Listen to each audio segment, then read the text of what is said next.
Wax akhriska togan wuxuu koriyaa garaadka qofka bani'aadamka ah, wuxuu ina siiyaa taariikho hore oo aynaan soo gaadhin, wuxuu inoo suurtageliyaa inaynu timaadada odorosi karno amaba falanqayn karno.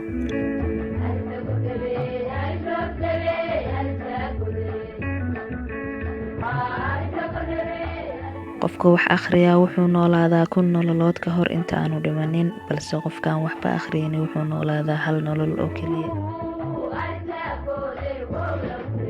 Haddaba waxaa jira fursado badan oo wax akhris oo dadkii naga horreeyay aanay nasiib u yeelan, kuwaas oo inagu aynu dayacnay. Waxaana ka mid ah helista macluumaad kasta oo aynu u baahannahay oo qaab online ah aynu ku heli karno, iyo sidoo kale buugaag aan tiro lahayn oo si joogto ah loo daabaco, kuwaas oo Soomaali iyo luqado kaleba isugu jira.